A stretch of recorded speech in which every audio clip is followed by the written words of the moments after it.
Hello मेरे सनातनी भाइयों, तो मैं आपको छत्रपति शिवाजी के बारे में जानकारी दूंगा। 1680 ने एक मजबूत और स्वतंत्र की नींव रखी। दक्कन में मराठा साम्राज्य, गुरिल्ला युद्ध और सुदेशमुख की उनकी रणनीति ने उन्हें मुगलों को चुनौती देने में मदद की। मराठा शक्तिला मंत्री थे जिन्हें पेशवा के नाम से जाना जाता था। पेशवाओं ने पुणे को मराठा साम्राज्य का शासक बना लिया। मराठों ने जल्द ही मालवा और गुर्जर पर कब्जा कर लिया। मुगलों ने मराठा शासक को संपूर्ण दक्कन प्रायद्वीप के अधिपति के रूप में स्वीकार किया। इससे उन्हें चौथ और सरदेशमुख जैसे विभिन्न कर लगाने और एकत्र करने की अनुमति मिल गई। 1737 में दिल्ली पर हमला करने के बाद मराठा शक्ति का अत्यधिक विस्तार हुआ।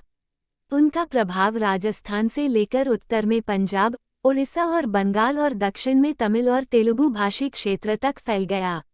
इन्हें औपचारिक रूप से मराठा क्षेत्र में शामिल नहीं किया गया था, लेकिन इन क्षेत्रों के शासकों ने उन्हें श्रद्धांजलि दी। उनकी बढ़ती शक्ति ने उनके कई शत्रु भी अर्जित कर दिए।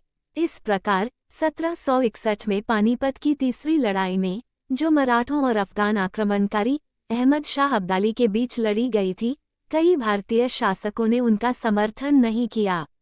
मराठा साम्राज्य को प्रशासित करने के लिए इसे प्रांतों या प्रांतों में विभाजित किया गया था। प्रांतों को आगे जिलों में विभाजित किया गया, जिन्हें तरफ कहा जाता था।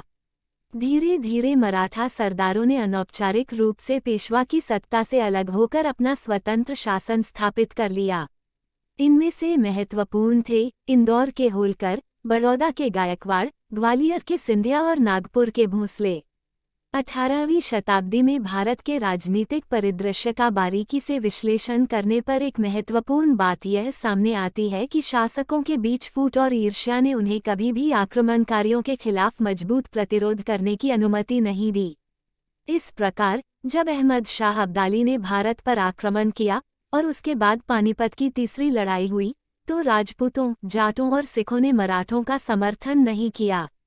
भारत के शासकों के बीच इस आंतरिक प्रतिद्वंद्विता के कारण ही अंग्रेजों ने फायदा उठाया और धीरे धीरे भारतीय उपमहाद्वीप में अपना शासन स्थापित कर लिया। अगर आपको वीडियो अच्छा लगा तो लाइक करें और सब्सक्राइब करें। ऐसी वीडियो हम लाते रहेंगे।